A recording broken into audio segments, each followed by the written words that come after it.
का स्वागत है मेरे चैनल पे। अगर आपको मेरे चैनल के फैन फिक्शंस वीडियो अच्छे लगते हैं तो प्लीज़ मेरे चैनल को सब्सक्राइब ज़रूर कीजिएगा। एंड सॉरी गाइस इतना टाइम का गैप लेने के लिए, and thank you so much guys मुझे प्यार और सपोर्ट करने के लिए। एक्चुअली ये छोटा सा ब्रेक मैंने अपने लिए लिया था। कई बार हम लोगों के दिमाग में इतना सारा काम चल रहा होता है कि कुछ नई क्रिएटिविटी आती ही नहीं। मुझे ये गैप बहुत ज़्यादा ज़रूरतमंद कह सकते हैं या ज़रूरत था, क्योंकि मेरे दिमाग में कोई नया आइडिया नहीं आता। और अब मुझे लग रहा है कि इस गैप की वजह से अब मेरे दिमाग में एक बहुत अच्छी एक न्यू स्टोरी आई है जो थोड़ी यूनिक है, एक पैरेलल वर्ल्ड स्टोरी स्टार्ट करने से पहले आज मैं आप लोगों से रिक्वेस्ट करती हूँ, आपको ये कॉन्सेप्ट कैसा लगा आप आज मुझे कमेंट में ज़रूर बताइएगा। ये थोड़ा अलग और डिफरेंट मैंने ट्राई किया। क्या आपने यूट्यूब पे ऐसा कहीं सुना है? अगर सुना है तो प्लीज़ मुझे कमेंट में आज ज़रूर बताइएगा, क्योंकि मैं आप लोगों के कमेंट का वेट कर रही हूँ। चलिए गाइज, आज से हम एक न्यू फैन फिक्शन स्टार्ट करने वाले हैं। ये एक वांगशन है, यानी बॉटम विंग एंड टॉप लंजा, और ये एक यूनिक कॉन्सेप्ट है। वैसे तो मैं अपने हर फैन फिक्शन में कुछ अलग और डिफरेंट ट्राई करने का करती हूँ, लेकिन इस बार मैं कुछ ज़्यादा ही डिफरेंट ट्राई कर रही हूँ। मुझे लग रहा है कहीं मेरा कॉन्सेप्ट आगे जाके गड़बड़ा ना जाए, क्योंकि ये स्टोरी मैं अभी लिख और एक्सप्लेन एक साथ कर रही हूँ। यानी मैंने अभी तक इसके एंडिंग को सोचा भी नहीं है जब मैंने फैन फिक्शन स्टार्ट किया है। बट ये बहुत डिफरेंट और यूनिक कॉन्सेप्ट है, यानी ये ओमेगा वर्जन के साथ साथ एक डिफरेंट टाइप का ओमेगा वर्जन है। और साथ में टाइटल से में ये कह दो, थंबनेल से आप समझ गए होंगे, ये एक पैरेलल वर्ल्ड कॉन्सेप्ट है। थोड़ा सा मैं आपको पहले स्टोरी का कॉन्सेप्ट क्लियर कर देती हूँ, वरना स्टोरी आगे जाके थोड़ा कंफ्यूजिंग हो जाएगी। यहाँ पे दो पैरेलल वर्ल्ड हैं, यानी दो दुनिया जो एक साथ चल रही हैं। यहाँ दोनों ही दुनिया कल्टीवेशन वर्ल्ड यानी हिस्टोरिकल स्टोरी से इंस्पायर्ड है, और दोनों में ओमेगा वर्जन है। लेकिन ये ओमेगा वर्जन बिल्कुल अलग है, यानी एक पैरेलल वर्ल्ड में, एक कल्टीवेशन वर्ल्ड में हर ओमेगा वर्जन की तरह सुपीरियर अल्फाज होते हैं, और सबसे ज़्यादा जो लोग सफ़र करते हैं या जिनकी वैल्यू कम होती है वो ओमेगाज होते हैं, जो नॉर्मल बाकी के ओमेगा वर्जन की तरह चल रहा है। वहीं दूसरे पैरेलल वर्ल्ड में ये एक रिवर्स ओमेगा वर्जन है, यानी यहाँ पे सबसे ज़्यादा पावरफुल और सुपीरियर एक ओमेगा होता है, और सबसे ज़्यादा जिनको मतलब पावर में कम कह लो या वैल्यू और सोसाइटी में इज्जत कम होती है वो एक अल्फ़ा होता है। यानी दोनों का कैटेगरी बिल्कुल उल्टी है, लेकिन दोनों पैरेलल वर्ल्ड एक साथ चलते हैं। दोनों वर्ल्ड में लोग एक जैसे हैं, यानी जैसे जियांग क्लैन यहाँ पर है वैसे ही दूसरी तरफ भी जियांग क्लैन है। ये मैंने थोड़ा सा आपको बेसिक कॉन्सेप्ट बता दिया है। ये स्टोरी कुछ डिफरेंट होगी जब एक वर्ल्ड का अल्फ़ा जो इसके अकॉर्डिंग वो उस वर्ल्ड का सुपीरियर है, सबसे ज़्यादा पावरफुल अल्फ़ा है, यानी वो उस वर्ल्ड का इंपीरियर है, उससे टकराएगा और दूसरे वर्ल्ड का ओमेगा जो उस वर्ल्ड का किंग है या उस वर्ल्ड का सुपीरियर है। क्या होगा जब दो सुपीरियर, दो पावरफुल, हर चीज़ में बिल्कुल टक्कर देने वाले लोग एक साथ टकराएंगे? और क्या होगा जब एक ऐसा ओमेगा जो अब हर किसी चीज़ में हर अल्फ़ा से दो कदम आगे है, चाहे वो पावर हो, चाहे वो उसकी गोल्डन कोर हो, चाहे उसका कल्टीवेशन हो, या चाहे उसका एटीट्यूड हो, वो किसी भी अल्फ़ा से कम ना हो, ऐसा ओमेगा इस वर्ल्ड में आ जाए जहाँ ओमेगास की कोई वैल्यू ही ना हो, तो क्या होगा? Now let's start the story. Cultivation world अपने आप में बहुत बड़ा और बहुत पावरफुल वर्ल्ड है। यहाँ पे चारों तरफ एक तरह से देखा जाए तो खुशहाली ही खुशहाली है, क्योंकि इस कल्टीवेशन वर्ल्ड को रूल करते हैं गुसु के लैन क्लैन।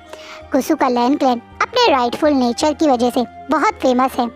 अगर लोग ऑन पेपर देखें या ऐसे ही देखें तो उन्हें किसी चीज़ की कोई दिक्कत नहीं है, पर ऐसा क्या सच्चाई है? क्या ये सचमुच में हम यकीन कर सकते हैं वो सच है? शायद नहीं, क्योंकि इस कल्टीवेशन वर्ल्ड में एक चीज़ है जो शायद हर कोई देखकर भी इग्नोर कर देता है, वो है ओमेगास के साथ हो रहा अत्याचार। कितने साल हो गए कि ये सब कुछ ऐसे ही चलता आ रहा है। कोई नहीं है जो ओमेगास के लिए स्टैंड ले सके, कोई नहीं है जो ओमेगास की इक्वल राइट के लिए बोल सके। कारण ये है कि खुद ओमेगास ही अपने आप को कमज़ोर मानते हैं। ओमेगास के बर्थ लेते ही घर वाले एक बर्डन हो गया है ये सोचने लगते हैं। उसका रीज़न ये है कि ओमेगास अपनी हीट पे सबसे ज़्यादा कमज़ोर हो जाते हैं। कहीं ना कहीं ओमेगास की हीट उनकी सबसे बड़ी कमज़ोरी है, लोग ये मानते हैं। पर क्या ये सच है? ऐसा तो नहीं है। ये तो एक नेचुरल प्रोसेस है और ये तो हर किसी के साथ है। अगर आगे फिर जनरेशन बढ़ानी है तो ओमेगास का हीट में आना भी ज़रूरी है, लेकिन लोग इस चीज़ को क्यों नहीं समझ पा रहे? यही कारण है कि आज भी ओमेगास अपने आप को इस कल्टीवेशन वर्ल्ड में सबके साथ होने के बावजूद भी बहुत पीछे मानते हैं। और कहीं ना कहीं अब ओमेगास के मन में होप खत्म हो गई है। उन्हें लगता है कि अब वो कभी भी पहले मतलब इक्वलिटी के लिए सोच नहीं सकते। यही उनकी ज़िंदगी है और ऐसा ही चलता आ रहा है। जब ऐसा चलता आ रहा है तो लोग उसे एक्सेप्ट भी कर रहे हैं, लेकिन ये सब शायद कब तक चलेगा? शायद जब तक इस क्लैन ये या कह दे इस कल्टीवेशन वर्ल्ड में वो ओमेगा नहीं आएगा। वो ओमेगा जो सबकी सोच बदल दे, वो ओमेगा जो इन चीज़ों को बिल्कुल बदल देगा। आज गुसु के लैंड क्लैन में एक बहुत बड़ी मीटिंग है। कारण है नए इंपीरियर को हायर करना। एक पुराने इंपीरियर यानी चिंगेजन की कुछ समय पहले ही देहात मतलब मृत्यु हो गई है। वो ऐसे तो वो कई सालों से एक मतलब अपने राजघाट के काम को नहीं कर रहे थे। वो एक सिक्लूजन में रह रहे थे। अपनी बीवी की मौत के बाद वो अधिकतर सिक्लूजन में ही जी रहे थे। बस उनका नाम ही था इस राजगद्दी के मतलब ऊपर। पर अब उनकी मौत के बाद आज नए इंपीरियर के बारे में डिसीजन लिया जा रहा है। वैसे तो कहा जाता था कि ये जगह उनके बड़े बेटे लान शिचैन लेंगे, लेकिन कुछ समय पहले ये बात फाइनल हो गई कि शिचैन एक अल्फा नहीं है बल्कि वो एक बीटा है। इसी कारण उन्हें इंपीरियर नहीं बनाया जाएगा। वैसे तो इस बात से काफ़ी लोग मन में अपसेट भी हुए थे।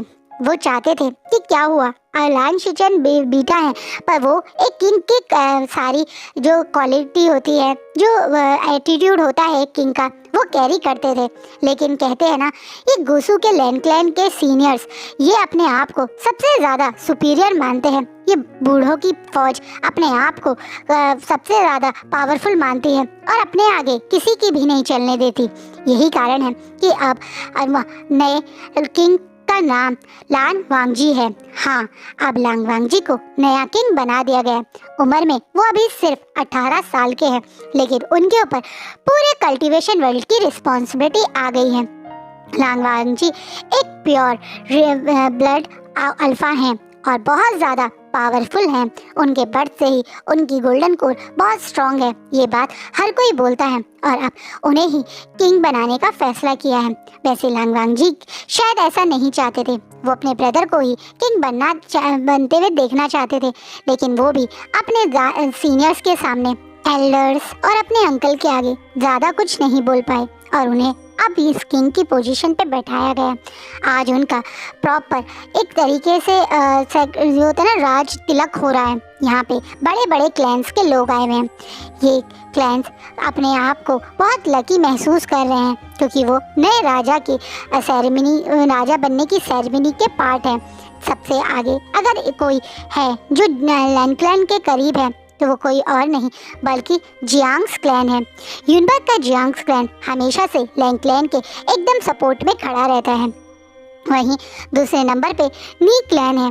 नी क्लैन भी जब लैंड क्लैन की सेफ्टी और सिक्योरिटी की बात आती है तो सबसे आगे है।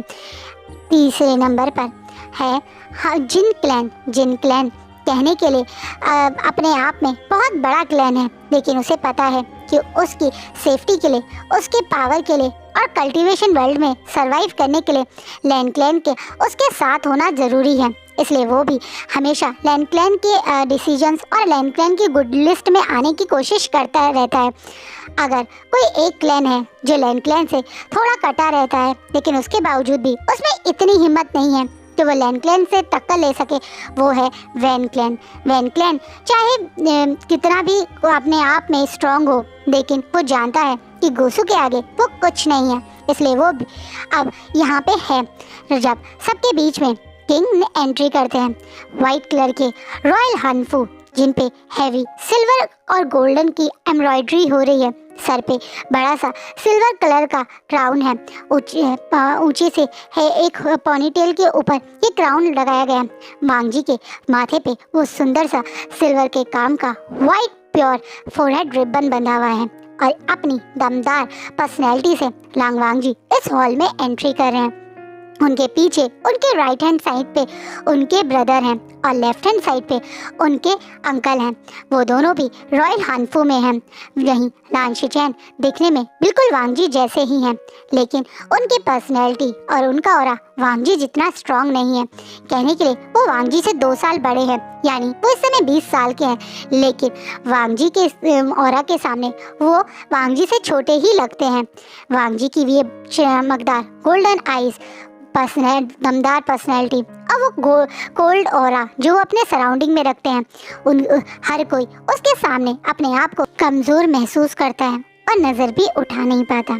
जैसे ही लांग वांग जी अपनी पोजीशन यानी अपने क्राउन पर जाके बैठते हैं तो सब लोग उनको बो करके उनका स्वागत करते हैं। थोड़ी देर में सीनियर्स आ जाते हैं, यानी सारे बुजुर्गों की फौज लैन क्लैन की, जो अपने हाथ में एक नए जेट का सुंदर सा मुकुट टाइप जो बालों की हेयर एक्सेसरीज होती है उस टाइप का लेकर एंट्री करते हैं और बाद में सबके बीच में वो वांग जी के सर पे रख दिया जाता है। कहने के लिए ये क्राउन है, लेकिन दूसरी साइड ये एक बहुत बड़ी रिस्पॉन्सिबिलिटी है जो वांग जी को अब निभानी है। वांग जी को अब पूरी तरह से इस पूरे कल्टीवेशन वर्ल्ड की सेफ्टी रिस्पॉन्सिबिलिटी दे दी गई है। वांग जी अभी सिर्फ 18 साल के हैं, लेकिन उनकी पर्सनैलिटी, उनकी टीचिंग, उनकी वैल्यूज़ और उनका ये ऑरा इस चीज़ को साबित करता है कि वो अब बड़े आराम से ये रिस्पॉन्सिबिलिटी हैंडल कर सकते हैं। वांग जी पूरी सेरेमनी में जैसा उनके सीनियर्स, उनके एल्डर्स बोलते हैं वो वैसा ही बिहेव करते हैं। उनके अंकल उनकी पूरी हेल्प करते हैं पूरी सेरेमनी में। वहीं शिचैन वांग जी की स्माइल करके सपोर्ट में खड़े हुए हैं। अपने भाई को अपने साथ खड़ा महसूस करते हुए वांग जी ज़्यादा खुश हैं। कहीं ना कहीं वो ये सब कुछ करने के लिए माने हैं तो उसका कारण है उनके अंकल और उनके ब्रदर का उन्हें मनाना। उनके ब्रदर और अंकल ने मिलकर वांग जी को इस रिस्पॉन्सिबिलिटी के लिए मनाया है और वांग जी इस रिस्पॉन्सिबिलिटी को संभालने के लिए मान भी गए हैं, क्योंकि वो जानते हैं कि इस समय उनका ये रिस्पॉन्सिबिलिटी संभालना बहुत ज़रूरी है। कई सालों से उनके अंकल और ब्रदर उनके फादर के पीछे ये सारी रिस्पॉन्सिबिलिटी संभाल रहे हैं। कहने के लिए बिलोंगिंग के पूरी की पूरी रिस्पॉन्सिबिलिटी संभालना इतना आसान नहीं था, लेकिन उसके बावजूद उनके अंकल ने और उनके ब्रदर ने पूरी जिम्मेदारी निभाई। तो वो भी अपने अंकल और ब्रदर की हेल्प करना चाहते थे, इसलिए वो मान गए। अब एक एक करके सारे क्लैन अपने गिफ्ट्स के साथ आगे आना शुरू करते हैं। सबसे पहले जिन क्लैन से करंट जिन सेक्ट लीडर यानी जिन गोंशान आगे आते हैं और बोलते हैं, गुसु के लैंड क्लैन के नए राजा के लिए हमारी तरफ से ये तोहफा, जिसमें वो बड़े बड़े बहुत सारे बॉक्सेस के साथ कुछ लोगों की एंट्री करवाते हैं। ये लोग एक एक करके तोहफे देना शुरू कर देते हैं। इन शॉर्ट जहाँ पे वांग जी बैठे हैं उसके पास में रखना शुरू कर देते हैं। अब जिन गोंशान बोलना शुरू करते हैं, आप अच्छे से जानते हैं अब आप एक नए राजा बन गए हैं और हमारे सारे क्लैन आपकी छत्र छाया में हैं, इसलिए ये सब कुछ हमारी तरफ से एक छोटा सा तोहफा समझिए। इस बात पे वांग जी अपने अंकल की तरफ देखते हैं और वह उनके अंकल यानी लान कुरैन अपनी जगह से आगे आके उस तोहफे को एक्सेप्ट करते हुए बोलते हैं, शुक्रिया, आपने हमारे इस सेरेमनी में हमारे खुशियों में शामिल होकर ये साबित कर दिया कि आप हमारे फैसले से सहमत करते हैं। लेकिन मैं आज सारे क्लैन के सामने कुछ बोलना चाहता हूँ। हमने ये सारी रिस्पॉन्सिबिलिटी इसलिए उठाई हुई है क्योंकि आप लोगों ने हमें ये इन चीज़ों के लिए बोला था। हम अभी भी मौका दे रहे हैं बाकी क्लैंस को, अगर वो चाहे तो वांग जी के खिलाफ या वांग जी के अपोजिट में चीफ कल्टीवेटर या किंग किसी और को बनाना चाहे तो बना सकते हैं। इस बात पे अब यहाँ कोने में बैठा हुआ वैन रोहन को एक ऑप्शन लगता है कि वो शायद कुछ बोल सके, लेकिन उसके कुछ रिएक्ट करने से पहले साइड में खड़े हुए जयांग फैमिया बोलते हैं, ऐसा नहीं है लान कुरैन, आप हम सब के बारे में जानते हैं यहाँ तक कि आप ये भी जानते हैं कि हम सब क्लैंस आपको बहुत एडमायर करते हैं। जितना राइटफुल, जितना पावरफुल गुसु का लैंड क्लैन है, उतना पावरफुल अभी कल्टीवेशन वर्ल्ड में कोई नहीं है। जितने अच्छे से आपने इस कल्टीवेशन वर्ल्ड को संभाल रखा है, हम में से कोई ये सब नहीं कर सकता। आपकी शिक्षा और पावर्स के बारे में हम सब जानते हैं, इसलिए हमें कोई प्रॉब्लम नहीं है। जहाँ जैन फैमिया अपनी साइड से बिल्कुल सामने आके सपोर्ट कर रहे हैं, वहीं वैनरॉन अब बीच में बोल ही पड़ता है। लेकिन हाँ, एक सवाल है, या ये कह दीजिए एक परेशानी है जो मैं आपके सामने रखना चाहता हूँ। अब वैनरॉन जब ये बात बोलता है तो सबकी नज़र वैनरॉन पे आ जाती है।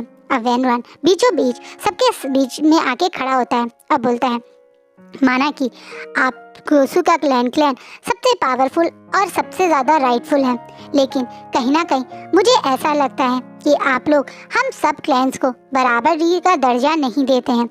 अब अचानक से ये बात सुन के लान कुरैन, लान शिचैन, यहाँ तक कि वांग जी का भी चेहरे के एक्सप्रेशन चेंज हो जाते हैं। इतना बड़ा और इतना गलत इंजाम लैन क्लैन पे लग रहा है, ये चीज़ किसी को पसंद नहीं आती है। ये चीज़ कहीं ना कहीं वहाँ पीछे खड़े हुए उन सारे सीनियर्स को भी पसंद नहीं आती। इसलिए अब ये सब लोग गुस्से में वैनरॉन की तरफ देख रहे हैं। वहीं वैनरॉन को महसूस होता है कि शायद एकदम से ये बोलना कहीं उसे भारी मुसीबत में ना डाल दे, इसलिए अब वो अपनी बात थोड़ा सा चेंज करते हुए बोलता है, मैं ये कहना चाहता हूँ कि आखिरी बार भी आपके क्लैन के राजा यानी चिंगे जिन ने हमें बराबरी का मौका नहीं दिया था। उन्होंने अपनी एक वाइफ बना ली और उसके बाद किसी भी क्लैन से कोई खास संबंध नहीं रखा, जिसके कारण कभी कभी हमको लगता था कि आप लोग हमें शायद अपने बराबर नहीं मानते। लेकिन इस बार मैं ऐसा नहीं चाहता। मैं आपके सामने एक प्रस्ताव रखना चाहता हूँ। मैं चाहता हूँ कि नए राजा की हर क्लैन से एक कॉन्क्यूपाइन हो। इससे हम सब क्लैंस वालों को आपके साथ का महसूस होगा। आपसे अगर हम लोगों के इस तरह के रिश्तेदारी रहेगी तो हमें भी लगेगा कि आप हमें बराबरी दे का फील करवाते हैं और हमारे साथ बराबरी का ही रिश्ता रखेंगे। ये बात सुनकर वांग जी शॉकिंगली उन लोगों की तरफ देखता है। वहीं शिचैन अपने ऊपर अब कंट्रोल ना करते हुए आगे आके बोलते हैं, लेकिन आप अच्छे से जानते हैं अल्फा सिर्फ एक ही ओमेगा को मार्क करते हैं और हम लोगों के लाइफ में सिर्फ एक ही मेट होता है, तो हम इस तरह की चीज़ें नहीं कर सकते। मैं किसी को आपके साथ ज़बरदस्ती बांधने की कोशिश नहीं करना चाहता। मैं बस यही चाहता हूँ कि आप उसे एज अ कॉन्क्यूपाइन अपने पास रखिए। अगर आप चाहें तो उसे अपना मेड भी बना सकते हैं और नहीं चाहें तो वो यहाँ पे रह के हमारे सेक्ट को रिप्रेजेंट करे। हम बस यही चाहते हैं। हम नहीं चाहते कि हम किंग को कहीं से भी अनहैप्पी करें।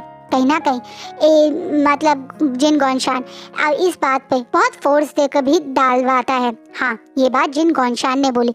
जिन गौनशान भी अब वैनरॉन के साथ इसी बात के लिए खड़ा हो गया है। ये देखकर कहीं ना कहीं अब कुरैन के एक्सप्रेशन चेंज हो जाते हैं। लान कुरैन को लगता है कि ये अगर सब लोग ऐसे ही एक साथ हो गए तो उन लोगों का इसी तरह से इस कल्टीवेशन को संभालना थोड़ा मुश्किल हो जाएगा। इसलिए वो अपनी जगह से आगे आते हैं और बोलते हैं, ठीक है, हम इस चीज़ का फैसला कल सुबह करेंगे। आप सब लोग अब अपने अपने आराम कक्ष में चले जाइए। क्लैन के ये बोलते ही यहाँ से एक एक करके सारे क्लैन के लोग चले जाते हैं। अब इस बड़े से हॉल में सिर्फ लान कुरैन, लांग वांग जी, लान शिचैन और काफ़ी सारे बुजुर्ग खड़े हुए हैं। अब वो कुछ शिचैन अपने भाई के सपोर्ट करते हुए आगे आके बोलता है, अंकल आपने इन लोगों की बातों पे अग्री क्यों किया? आप अच्छे से जानते हैं अगर हम चाहें तो हम इनकी बातों पे अग्री बिना करे अपना काम करवा सकते हैं, तो फिर आप क्यों हाँ कर बैठे इस बात पे? अब कुरैन उधर देखते हैं। अब बोलते हैं, क्योंकि मैं नहीं चाहता कि लोग हमसे डर के हमारे साथ रहें। मैं चाहता हूँ कि वो लोग खुशहाली से हमारे साथ रहें। हमारे नाम, हमारे जो रेपुटेशन है वो ऐसे ही बना रहे। हम गुसु के लोग हमेशा लोगों को बराबरी, लोगों का एक साथ रख के आगे बढ़ने पे विश्वास रखते हैं, किसी को डरा के धमका के नहीं। और इसी कारण मैंने ये फैसला लिया है। पर आपने एक बार वांग जी से क्यों नहीं पूछा? आप बेचारे शिचैन वांग जी की तरफ देख के बोलते हैं। अब कुरैन वांग जी की तरफ देखते हैं। अब बोलते हैं, मैं जानता हूँ वांग जी, तुम भी अपने फादर की तरह एक ही मेट पे भरोसा रखते हो और इसी कारण मैं तुमसे वादा करता हूँ कि मैं सिर्फ इन लोगों को तुम्हारी कॉन्क्यूपाइन बना के ही रखूँगा। जिसे तुम चाहोगे वही तुम्हारा मेड या तुम्हारी क्वीन बनेगा। उसके अलावा मैं कभी भी तुम्हें किसी भी ओमेगा या एक तरीके से बीटा या अल्फ़ा के साथ ज़बरदस्ती फिजिकल होने के लिए नहीं कहूँगा। ये सिर्फ एक संधि होंगी जिसमें हर क्लैन का एक इंसान हमारे साथ हमारे क्लैन में रहेगा। लेकिन वो तुम्हारा मेट बनाएगा या नहीं बनेगा, या तुम उसके साथ अपना परिवार बढ़ाना चाहते हो, ये सब तुम्हारा ही फैसला होगा। कहीं ना कहीं वांगी अपने अंकल की बात को बहुत अच्छे से समझ रहे हैं। वो एक बहुत समझदार, एक बहुत ज़्यादा पॉलिटिकली स्ट्रॉन्ग पर्सन है। वो अच्छे से जानते हैं कि अगर वो लोग चाहें तो वो इस चीज़ को साफ मना कर सकते हैं, लेकिन उससे साबित हो जाएगा कि वो लोग अड़ियल हैं और अपनी बात पे अड़े रहते हैं। वो लोगों के लिए आपको बिल्कुल भी फ्लेक्सिबल नहीं हो सकते, जो कि वांगजी भी नहीं चाहता। इसलिए वांगजी ठीक है करके अग्री हो जाता है। शिचैन को ये चीज़ थोड़ी अजीब लगती है क्योंकि वो जानते हैं कि वांगजी इन चीज़ों को नहीं मानता। उसके लिए फिजिकल होना, अलग किसी को अपने साथ रखना, इन चीज़ों में मन नहीं है। वो तो सिर्फ लोगों की भलाई के बारे में ही सोचता है। उसने तो आज तक कभी किसी ओमेगा को गौर से देखा ही नहीं। तो एक वांगजी जैसे एक ऐसे अल्फा को बहुत सारी कॉन्क्यूबाइंस के साथ बांध देना शायद वांगजी के लिए सही नहीं होगा। इसलिए वो बेचारा दोबारा अटेम्प्ट करे उससे पहले ही वांगजी कुछ बीच में बोलता है, मैं जानता हूँ अंकल, आप हमारे क्लैन की रेपुटेशन और एक सही डिसीजन सोचकर ये फैसला ले रहे हैं, लेकिन मैं एक बात ज़रूर कहूँगा, हर मामले में ब्रदर मुझसे पहले हैं। यहाँ तक कि वो कुसु के फर्स्ट प्रिंस हैं, इसलिए हम ब्रदर का नाम पहले देंगे। इस बात पे अब सब लोग शिचैन की तरफ देख रहे हैं और वही शिचैन को मन में गुस्सा आ रहा है। कहाँ वो वांगजी को सेव करने की सोच रहे हैं और कहाँ वांगजी उन्हें इतनी बड़ी मुसीबत में डाल रहे हैं। लेकिन एक कुछ सीनियर्स जो पीछे खड़े थे उनमें से एक एल्डर आगे आके बोलता है, बिल्कुल सही कह रहे हैं सर किंग, कहीं ना कहीं हर चीज़ पे सबसे पहला हक हमारे पहले प्रिंस यानी लान शिचैन का है। तो सबसे पहले एक्टिवेशन पार्टनर लान शिचैन को ही मतलब मिलेगा। ये बात सुनने के बाद शिचैन वांगजी की तरफ देख रहे हैं, लेकिन वांगजी अपने ब्रदर की तरफ देखकर उन्हें एक मन में ही मन में समझाना चाहता है कि वो कुछ सोच के ये फैसला ले रहे हैं। वहीं कुरैन भी इस बात पे तुरंत अग्री हो जाते हैं और वहाँ से चले जाते हैं। वहाँ से जाते ही वांगजी की तरफ देख के शिचैन बोलते हैं, वांगजी तुमने मेरा नाम क्यों पहले दिया? क्योंकि गगा मैं नहीं चाहता था कि मैं आपके प्यार के साथ बन जाऊँ। तुम कहना क्या चाहते हो? गगा मैं आपके और मिंग्याओ के बारे में बहुत पहले से जानता हूँ। मैं ये भी जानता हूँ कि जिन क्लैन में सिर्फ एक ही ओमेगा है और वो है जिन मिंग्याओ। उसके फादर पावर के लिए मिंग्याओ का नाम मेरे लिए ज़रूर देंगे, लेकिन मैं चाहता था कि ये चॉइस आपको पहले मिले। कहीं ना कहीं वांगजी ने ये सोच के फैसला लिया। ये देख के शिचैन को मन में खुशी होती है। हाँ, शिचैन मिंग्याओ को पसंद करते थे और मिंग्याओ भी शिचैन के साथ काफ़ी स्वीट रहता था। कई बार शिचैन मिंग्याओ मिले हैं क्योंकि नी मिंजे और ये सारे लोग आपस में एक दूसरे से मिलते रहते थे। नी मिंजे और नी हुसैन भी मिंग्याओ के बारे में जानते हैं क्योंकि उसके फादर यानी जिन गॉनशान जो था उसने पहले मिंग्याओ को एक्सेप्ट ही नहीं किया था। और उस समय नी क्लैन में रहता था मिंग्याओ। जब मिंग्याओ 16 साल का हुआ और सबके बीच में ओमेगा बन के बाहर आया, तब मैडम जिन ने ज़बरदस्ती मिंग्याओ को जिन क्लैन में लाने की जिद बांध ली, जिसके कारण जिन गॉनशान को मिंग्याओ को एक्सेप्ट करना पड़ा। मैडम जिन जानती थी कि ओमेगास की लाइफ कितनी स्ट्रगल से भरी हुई होती है और वो नहीं चाहती थी कि मिंग्याओ की लाइफ में ऐसा हो। हाँ, मैडम जिन की बेस्ट फ्रेंड के साथ ही मतलब एक तरह से जिन गॉनशान ने अफेयर करके मिंग्याओ को बढ़ दिया था।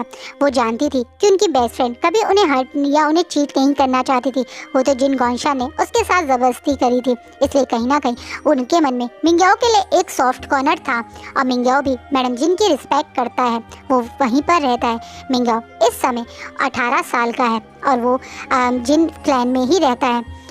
वांगजी जानता था कि कहीं ना कहीं मिंग्याओ का कल नाम आएगा और नाम मजबूरी में हर क्लैन से अगर एक ओमेगा को एक्सेप्ट करना है तो उनको पास ऑप्शन नहीं रहेगा और उन्हें मिंग्याओ को एक्सेप्ट करना पड़ेगा। लेकिन उससे पहले अगर लान शिचैन का नाम आएगा तो वो मतलब एक तरीके से मौका मिलेगा शिचैन के साथ मिंग्याओ को एक हैप्पी लाइफ बिताने का। इसलिए वांगजी ने ये बात कही। वहीं वांगजी की बात सुन के जिन मतलब हमारे लान शिचैन को बड़ी खुशी होती है। चलिए अब दूसरी तरफ चलते हैं।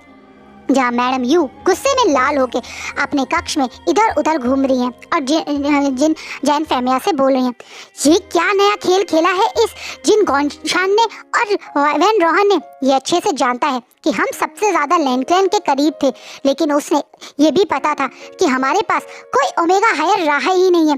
तुम्हें अच्छे से पता है तुम्हारी बेटी एक बीटा है जिसकी शादी ऑलरेडी हमने जिन जोशान से तय कर दी है, और तुम्हारा बेटा एक अल्फा है। तो फिर हम क्या करेंगे? ना ही हमारे पास कोई हायर है जिससे हम इस मतलब अपने किसी पर्सन को कल सबके बीच में बोल सकें, और हम सबसे पीछे रह जाएंगे। हर क्लैन के पास ओमेगाज हैं, बस एक हमारा क्लैन है जिसपे ओमेगा नहीं है। मैडम यू गुस्से में पैर पटकते हुए बोलते हैं। इस बात पे एकदम से जैन फेमिया मैडम यू पे गुस्सा करते हैं। अब बोलते हैं, ये तुम क्या बोल रही हो? तुम वी वुशिंग को कैसे भूल सकती हो? तुम्हें अच्छे से पता है विंग एक ओमेगा है। कुछ ही समय पहले हमें पता चला है विंग एक ओमेगा है। हम उसका नाम क्यों नहीं दे सकते? आप पागल हो गए हो? उस सर्वेंट के बेटे को मैं कभी अपने क्लैन की तरफ से रिप्रेजेंट करूंगी? आप ऐसा सोच भी कैसे सकते हो? मैं तो जिस दिन से मुझे पता चला है कि वो ओमेगा है, उस दिन से उसे अपने क्लैन से कहीं बाहर धक्का देने की कोशिश कर रही हूँ, पर उसके लिए कोई अल्फा भी मेरे को नहीं मिल रहा। और तुम चाह रहे हो कि ऐसे ओमेगा को मैं किंग के साथ भेज दूँ, अपनी तरफ से किंग के लिए उसका नाम दूँ? मैं ऐसा नहीं करूँगी। तो ठीक है, शांति से यहाँ बैठ जाओ, क्योंकि फिर तो हमारे पास कोई और ऑप्शन ही नहीं बचता। सारे क्लैंस के लैंड क्लैन से एक संधि हो जाएगी, वो लोग लैंड क्लैन के और करीब आ जाएंगे और हम लोग यहीं रह जाएंगे। सोचो, तुम्हारा ईगो ज़्यादा इम्पोर्टेंट है या हमारी क्लैन की ग्रोथ? अब तुम सोच समझो। कहीं ना कहीं जैन फेमिया मैडम यू को बोल रहे हैं। मैडम यू और जैन फेमिया को विंग से कोई बहुत ज़्यादा अटैचमेंट नहीं है। थोड़ा बहुत जैन फेमिया को तो यू मतलब विंग पे थोड़ा बहुत तरस आ भी जाता है। मैडम यू की नज़रों में तो विंग एक वेस्ट है, एक ऐसा वेस्ट जो उनके गले में आके पड़ गया है। कहीं ना कहीं मतलब एक तरह से विंग के फादर यानी वी चांद से जैन फेमिया को सेव करने के मारे मरते नहीं तो मैडम यू कब का विंग को धक्का दे देती। वो तो सारे क्लैंस के सामने वी चांसे ने अपनी जान की कुर्बानी दे दी अपने सेक्ट लीडर को बचाने की वजह से। तो मजबूरी में इन लोगों को विंग को रखना पड़ा, क्योंकि सारे क्लैंस के सामने फिर ये हो जाता ना कि जिस इंसान ने आप अपने मतलब सेक्ट लीडर को बचाने के लिए जान दे दी, उसके बच्चे का भी ये लोग ध्यान नहीं रख सके। इसलिए मजबूरी में इन लोगों को विंग को अपने साथ रखना पड़ा। विंग के जियांग क्लैन में एक सर्वेंट वाला ही हाल है। कहीं ना कहीं बस जंचा और याली है जो उसे थोड़ा बहुत प्यार और उसका ध्यान रखते हैं, वरना जैन फेमिया और मैडम यू के लिए तो वो उसकी इम्पोर्टेंस ज़्यादा नहीं है। जैन फेमिया थोड़ा बहुत उस पर तरस भी खा लेते हैं, उसे कपड़ा, छत और मकान दे दिया, यही सोच के कि वो एक तरह से उनके बॉडीगार्ड का बेटा था, वरना मैडम यू तो उसे बिल्कुल पसंद नहीं करती, क्योंकि विंग बहुत ज़्यादा अट्रैक्टिव और ब्यूटीफुल बच्चा था। वो बहुत ज़्यादा टैलेंटेड था और हर कोई उसको हमेशा तारीफ करता था, और मैडम यू को बहुत जलन होती थी कि एक सर्वेंट का बेटा उनके बच्चों से आगे निकल गया। इसलिए वो अपने गुस्से में कभी विंग को ग्रोथ करते हुए नहीं देखती थी, देना चाहती थी। अब मैडम यू मन में सोच रही हैं, तुमने और मुझे अच्छे से पता है, हमने उसे सबके सामने नाटक में अपना बच्चा बोला था, उसे सबके सामने नाटक में अडॉप्ट किया है। असलियत में तो हम उसको कैसा ट्रीट करते हैं, उसके बाद तुम्हें लगता है कि वो हमारे लिए कुछ करेगा? तो हम तुम्हें और मुझे कौन सा उससे कुछ करवाना है? वो बस यहाँ जैसे वहाँ पे एक कमरे में पड़ा रहता है, यहाँ पे पड़ा रहेगा। 16 साल का है वो, कौन सा उसे किंग वैल्यू देगा? तुम बस शांति से चुपचाप से उसका कल नाम दे देना, बाकी क्या होगा वो बाद में देखेंगे। अभी हमें हर हालत में बाकी क्लैंस के बराबर रहना है, कहीं से भी हम उनसे पीछे नहीं रह सकते। मैं जैन फेमिया अब मैडम यू को समझाते हुए बोलते हैं। वही मैडम यू जानती हैं कि ऑप्शन कोई और बचा नहीं है, अडॉप्टेड सन बन रहा है विंग वुशान सबके सामने, तो विंग का ही नाम देना अब उनकी मजबूरी है। वहीं दूसरी तरफ नी मिंजे और नी हुसैन बैठे हुए हैं।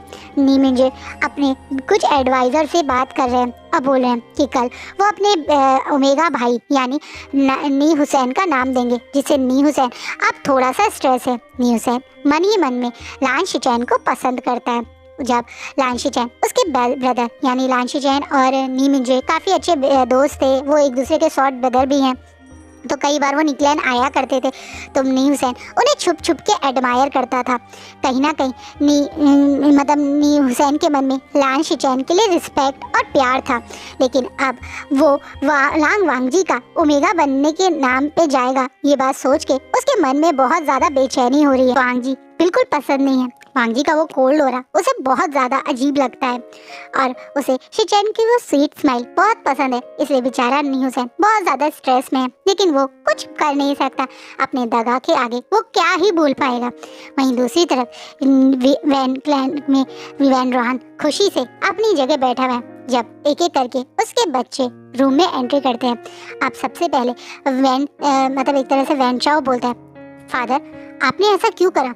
आप क्यों चाहते हो कि हमारे क्लाइंट का कोई ओमेगा उसके बने? आपको अच्छे से पता है वैनचिंग हम सबकी लाडली बहन है।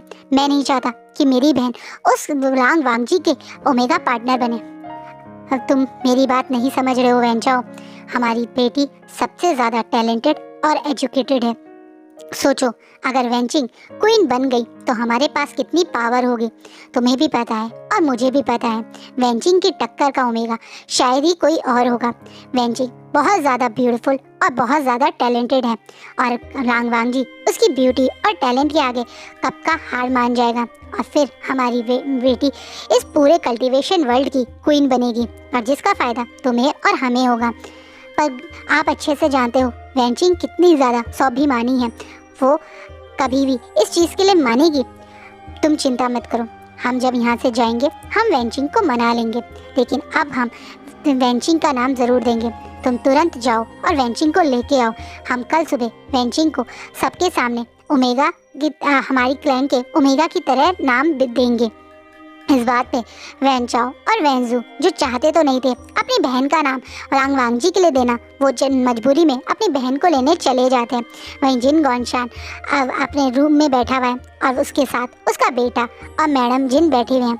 अब जिन जुशान बोलता है, फादर आपने वैन रोहान का सपोर्ट तो कर दिया, लेकिन आपको लगता है कि मिंग्याओ इस बात के लिए मानेगा? क्यों नहीं मानेगा? बल्कि मिंग्याओ ही तो था जिसने मुझे ये आइडिया दिया था और मैंने ये वैन रोहान को दिया। इस बात पे अब मैडम जिन शॉकिंगली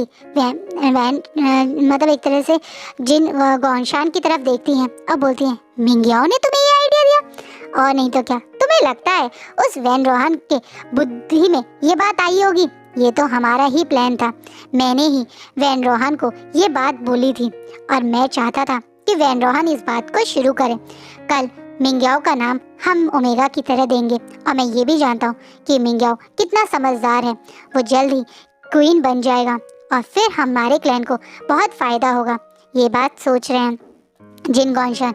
वहीं दूसरी तरफ मिंग्याओ भी एक कमरे में बैठ के बहुत अच्छे से तैयार हो रहा है और मन में सोच रहा है जो रिस्पेक्ट उसे कभी नहीं मिली, जो रिस्पेक्ट उसके क्लैन में पाने के लिए उसे इतना स्ट्रगल करना पड़ रहा है, लेकिन उसके बावजूद भी उसके क्लैन में उस सब लोग उसे एक अनवांटेड चाइल्ड या एक तरीके से नाजायज़ बच्चे की तरह बोल बोल के चिढ़ाते हैं।